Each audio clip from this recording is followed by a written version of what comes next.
संगम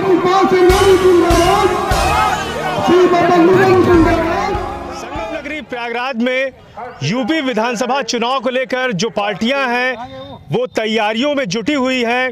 ऐसे में ब्राह्मण सम्मेलन जो अन्य राजनीतिक दल हैं वो भी कर रहे हैं, लेकिन समाजवादी पार्टी के तरफ से आज ब्राह्मण सम्मेलन का आयोजन बब्बन दुबे के नेतृत्व में किया गया और काफ़ी संख्या में जो ब्राह्मण वर्ग से जुड़े लोग थे वो पहुंचे और लोगों ने मंच के माध्यम से अपनी अपनी बातें रखी हैं। ब्राह्मणों की बात सारी पार्टियां करती हैं। ऐसे में अगर ब्राह्मण का वोट इस बार के 2022 विधानसभा चुनाव में जिस पार्टी की ओर रुख करेगा उस पार्टी को विजय तय मानी जा रही है। ऐसे में जो ब्राह्मणों का ये एक मंच पे इकट्ठा होना कहीं ना कहीं जो आने वाले 2022 का जो विधानसभा चुनाव है वो इसी तर्ज पर लड़ा जाएगा। लेकिन आज का जो ये ब्राह्मण सम्मेलन समाजवादी पार्टी के बैनर तले आज प्रयागराज में दिखा है, इसकी शुरुआत पूरे प्रदेश में होगी और आने वाले 2022 विधानसभा चुनाव में ये देखने को मिलेगी जिस ओर ब्राह्मण होंगे इस बार उसी पार्टी की जीत होगी। सुपर प्रयाग न्यूज उत्तर प्रदेश उत्तराखंड के लिए प्रयागराज से पवन देव।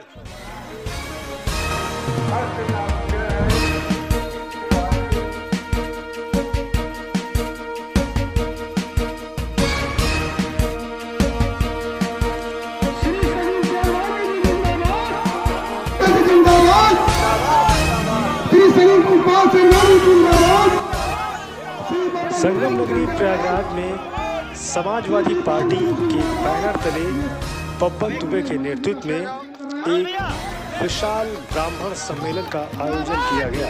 इस दौरान काफ़ी संख्या में ब्राह्मण समाज से जुड़े बुद्धिजीवी और बौद्धिक लोग मौजूद रहे। इनकी मौजूदगी से इस बात का पता चला कि इस बार अगर ब्राह्मण एकजुट होकर जिस पार्टी का समर्थन करेंगे उस पार्टी का बहुमत यूपी विधानसभा में मिलना तय है।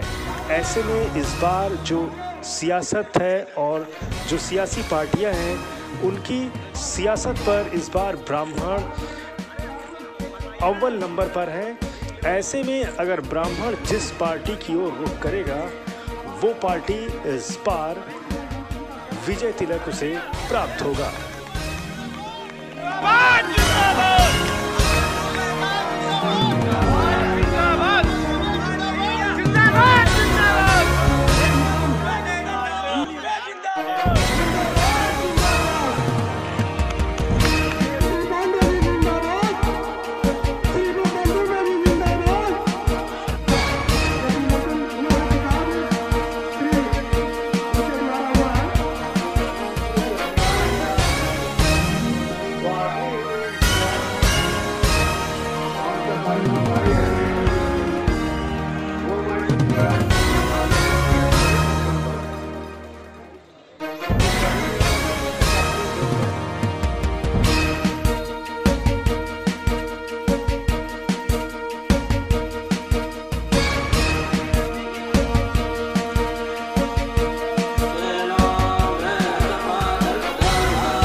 आज के ब्राह्मण सम्मेलन में हम लोग जितने हमारे यहाँ ब्राह्मण समाज के लोग आए हैं हम लोग उनका तहे दिल से शुक्रिया अदा करते हैं, उनका जो है अभिवादन करते हैं कि समाजवादी पार्टी के तत्वाधान में ब्राह्मण समाज जो है आगे बढ़े और 2022 में हम लोग की समाजवादी पार्टी की सरकार बने, तभी ब्राह्मण का कल्याण होगा। ब्राह्मण हमेशा जो है सम्मान का भूखा रहा है, धन का भूखा नहीं रहा है।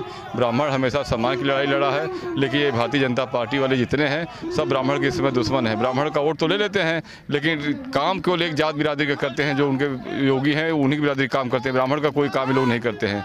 ब्राह्मण के ब्राह्मण के जब से इनकी सरकार बनी हुई है हज़ारों से ज़्यादा ब्राह्मणों का इन्होंने हत्या करवाया है। और ब्राह्मण का जो दुश्मन है वो भगवान राम का दुश्मन है। भगवान राम ने कहा है कि ब्राह्मण चाहे अपने कर्मों से चाहे जो भी काम करे, लेकिन जो ब्राह्मण का दुश्मन है वो हमारा दुश्मन है। तो इनके ऊपर भगवान राम की निगाह टेढ़ी हो गई है, भगवान राम की निगाह टेढ़ी हो गई है, ब्राह्मण की निगाह इनसे बिल्कुल नाराज़ है। हम लोग बहुत दुखी हैं। समाजवादी पार्टी जब तक भारतीय जनता पार्टी का नस्तो नाबूद नहीं करेगी, नस्तो नाबूद करके उनकी जो है विदाई करेगी और उनकी तेरही की पूड़ी हम लोग खाएंगे, समाजवादी पार्टी सरकार बनाएंगे।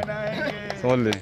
भगवान परशुराम को लेकर के अब 5 साल गुजरने को है, चुनाव भी है, तो अब परशुराम की मूर्ति लगवाई जा रही, भगवान परशुराम की क्या कहेंगे? भगवान परशुराम की मूर्ति बीजेपी वाले आज लगा रहे हैं ब्राह्मण को खुश करने के लिए, लेकिन समाजवादी पार्टी की सरकार जब से बनी तब से परशुराम भगवान हमारे छठे राम के पहले ही परशुराम भगवान हमारे आए थे, वो भगवान का रूप है। और भगवान परशुराम जी की जयंती हम लोग की छुट्टी जो थी माननीय अखिलेश यादव ने घोषणा कर दी थी कि एक मतलब उनकी छुट्टी रहेगी, लेकिन इन्होंने उनकी छुट्टी को भी काट दिया। इनको तो केवल बस लोगों को मूर्ख बनाना है और मूर्ख बना के लोगों को वोट लेना है। लेकिन ब्राह्मण समाज जाग गया है। ब्राह्मण समाज ही देश को दिशा दशा, जब से मुस्लिम शासक थे जब से ब्राह्मण समाज उनको दिशा दशा देने का काम करता था, चाहे टीपू सुल्तान रहे हों, चाहे अकबर बीरबल बादशाह रहे हों, चाहे जो भी रहे हों। ब्राह्मण जितना अच्छा राज किया है धरती पर कोई लोग उतना अच्छा राज नहीं किए हैं। ब्राह्मण हमेशा जो है अपने जो है दुख में रहता है, लेकिन दूसरे को दुखी नहीं देख सकता। ब्राह्मण बहुत दयालु है। ब्राह्मण हमेशा देश के लिए जीता है, देश के लिए मरता है। हम लोग परशुराम मुनि के लिए कुछ कर जाएं, बस दिल में यही अरमान है। और परशुराम मुनि के लिए हम लोग सेवा करते हैं। अगर हम लोग की जान भी चली गई तो यारों 100 जन्मों के समान है। परशुराम मुनि हम लोग के जो है आराध्य देव हैं। और परशुराम मुनि की मूर्ति जो है आपको मालूम है कि 114 फीट की मूर्ति हमारे समाजवादी पार्टी के संतोष पांडे जो वहाँ सुल्तानपुर के नेता हैं वहाँ लखनऊ में लगाने जा रहे हैं। और ये तो हम लोग का देख के इन्होंने शुरू किया है। ये बीजेपी वाले हम लोग का देख के काम शुरू किए हैं। तो बीजेपी वाले की सरकार तो अब तो जानी है, इनको कोई माई के लाल बचा नहीं सकता। भगवान राम इनके ऊपर नाराज है। भगवान राम के नाम पर इन्होंने इतना झूठ बोला, इतना फरेब किया, इतना गंदा काम किया। भगवान राम की मूर्ति तो इन्होंने बना नहीं पाया, लेकिन हम लोग परशुराम की मूर्ति पहले ही बना के तैयार कर दिए हैं जो है। तो हम लोग जो है दोस्तों समाजवादी पार्टी में ब्राह्मण समाजवाद बिल्कुल तन मन धन से आ गया है। 2022 में ब्राह्मणों की यही ललकार अब की बात समाजवादी पार्टी की। क्या कहेंगे, आज ब्राह्मण सम्मेलन हुआ है बब्बन दुबे जी के नेतृत्व में? आज मैं बब्बन दुबे जी जो आज ब्राह्मण सम्मेलन उन्होंने कराया जमुना बैंक रोड में, मैं आपसे इतना कहना चाहता हूं कि तमाम जो दल के लोग हैं वो ब्राह्मण को रुझा रहे हैं। बशर्ते आज जिस तरह से बब्बन दुबे ने जमुना बैंक रोड में एक विशाल ब्राह्मण सम्मेलन करा करके समाजवादी पार्टी की तरफ से जो ब्राह्मणों का रुझान मैंने देखा, ऐसा लग रहा है कि 2022 में समाजवादी पार्टी के पक्ष में ब्राह्मण वोट देगा और माननीय अखिलेश यादव जी को दोबारा 2022 में मुख्यमंत्री बनाने का काम करेगा। मैं राजेश कुमार गुप्ता, समाजवादी पार्टी व्यापार सभा प्रदेश कार्यकारिणी।